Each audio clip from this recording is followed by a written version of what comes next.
Šiandien jau prasidės antra konferencijos diena, o aš nepasidalinau, ką aš girdėjau vakar. Neolifas atliepia į 3 pagrindinius žmogaus poreikius.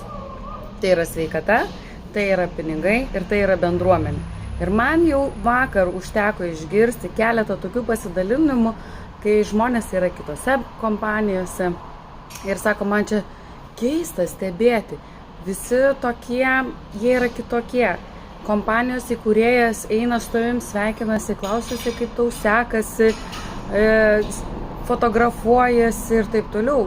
Kiti, sako, komandų, kompanijų lyderiai užlipa ant scenos ir su tavim jau net nesikalba, o ant scenos teigia, kad ateikite ir klauskite manęs, ko norite.